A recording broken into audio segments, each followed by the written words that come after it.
Chapter 2. How does Jesus define discipleship? The Jesus definition. Ever wonder how the one who told us to go and make disciples would define the term? Matthew 28:18-20. That would seem like one of those master of the obvious questions. But where you go for the definition, even with Jesus, is crucially important. I've gone to the dictionary and that's somewhat helpful. You can read commentaries from Josephus to Henry, but to be honest, I never once found a description that hit the bullseye. There are hundreds of messages and books, but for some reason, I was never confronted with a point-blank definition until recent years. I don't know if I was living under a rock or what. I just never heard the most fundamental, straightforward definition that I have come to embrace as the Jesus definition in 20 of the 30 some odd years I've been following Jesus. I will say that a lot of the definitions have been in the third and second rings of the target. Things like learner, student, pupil,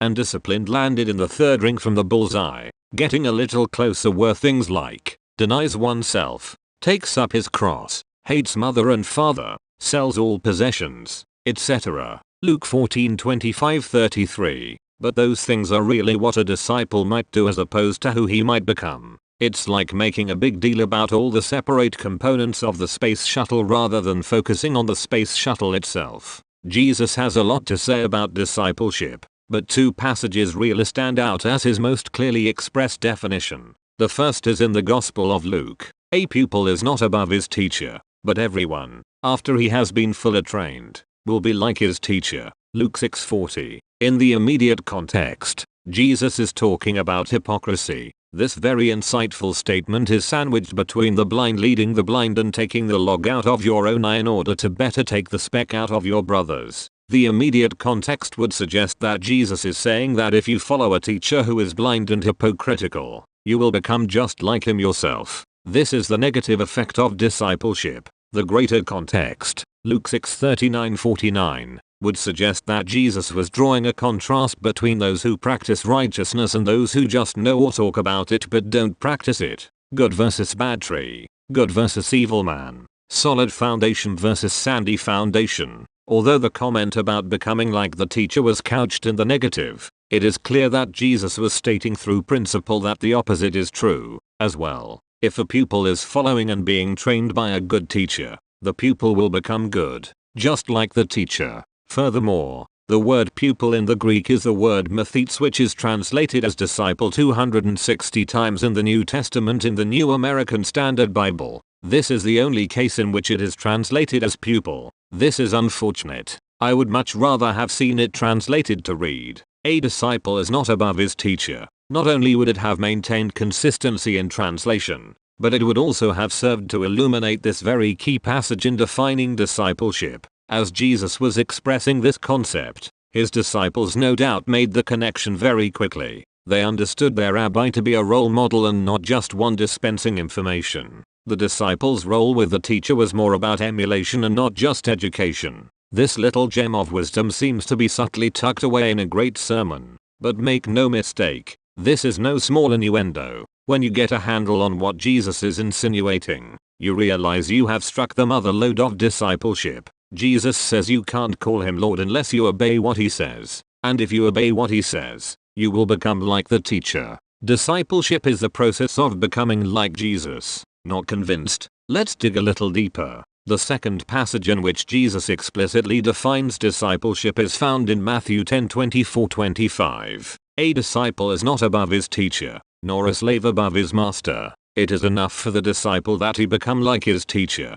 and the slave like his master. If they have called the head of the house Beelzebub, how much more will they malign the members of his household? Here, the Greek word mathetes is translated disciple. Notice it is the exact same phrase as Luke 6:40, but in a different context. In this context, Jesus is telling his disciples that they will be persecuted just as he was. The way they treat the teacher is the way they will treat the disciple. Adding another parallel relationship, Jesus says they'll treat the slave the same way they treat the master. Why? Because the disciple and the slave have become everything the teacher and master represent. They have become the same. Notice that in both passages, Jesus implies that there is a process the disciple is undergoing. In Luke 6:40, he says when he is fully trained, he will be like the teacher. There is training that one goes through and its aim is to become like the teacher. In Matthew 10:24-25, he says he becomes like the teacher or master. I would strongly suggest that this process of becoming like is the ultimate aim of discipleship. Relegating discipleship to anything less than becoming like Jesus seriously undermines the transformational process God intended from the beginning. This will be discussed in a chapter to follow. The end state of discipleship is to become like Jesus, and therefore this becomes a more adequate definition of discipleship. According to Jesus, discipleship is the process of becoming like Jesus. This is the Jesus definition that so radically changed my life and ministry. Jesus expressed the concept of emulation in simple terms when he invites them to follow him. In Matthew 4:19 he says, "Follow me and I will make you become fishers of men." Certainly he meant literally walk after him, go where he went. But following him meant so much more than keeping your sandals pointed in the same direction and staying in proximity of the rabbi. In order to make them fishers of men, he would model and explain how to do so. They would learn to fish the way he fished and live the way he lived. They were to follow him as his apprentices. Jesus would be very intentional about the process.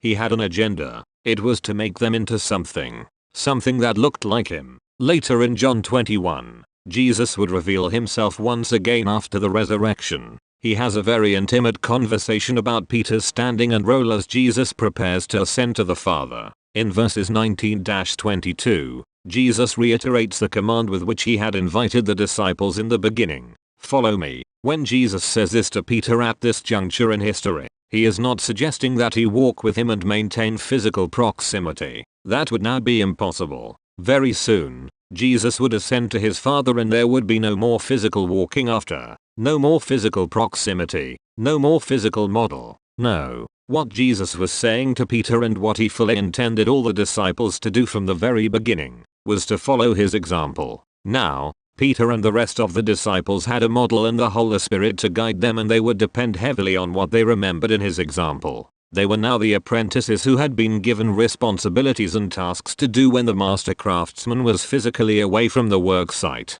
Notice that I made a big deal in the previous paragraph about the physical presence of Jesus no longer being something the disciples could depend on. But it's very important to mention here that there's still a very real spiritual presence of Jesus with all his disciples. In his Great Commission, Matthew 28:18-20, Jesus clearly stated that he would be with them always, even to the end of the age. And since none of these gentlemen are still around, this promise is obviously aimed at us as disciples still following his commands and example until he returns. Also see Matthew 18:20. No doubt this was a great comfort to the apostles and should be to us as well. What did other writers of scripture say? And speaking of the apostles, we see that they, too, pass on the importance of being imitators of the Messiah. Consider the following passages. The Apostle John, the one who says he abides in him, ought himself to walk in the same manner as he walked. 1 John 2:6. The Apostle Peter,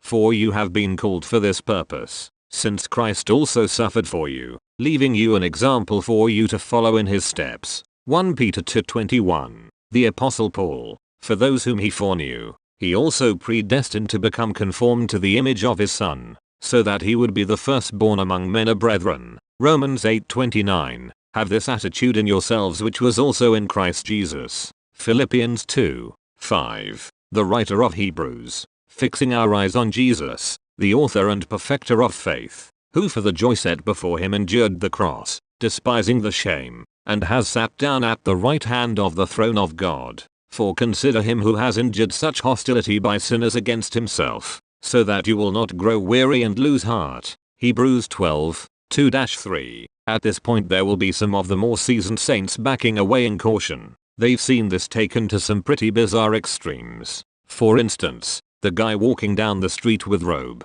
sandals, and beard, dragging a huge wooden cross around town, and shouting, "Turn or burn." Now if God has called his prophet to do such a thing, who am I to argue with that? But I'm sure Jesus was thinking that imitating him would be much more broad in application. The goal is to separate the function from the form or the principle from the method. If we don't get a really good handle on the principles, we're going to get into some pretty crazy stuff. I have reserved a whole chapter for principle and method. What's at stake? I was having coffee with a young would-be disciple maker just today. He had done an excellent Bible study on defining a disciple. His only omission was that a disciple's primary aim was to become like Jesus. I stopped the train right there and told him his study was excellent, especially for a guy this young, and then proceeded to put the razor's edge on his very important discovery. But why? Is it really that important? I mean, can't we wait and let this young pup grow into his paws?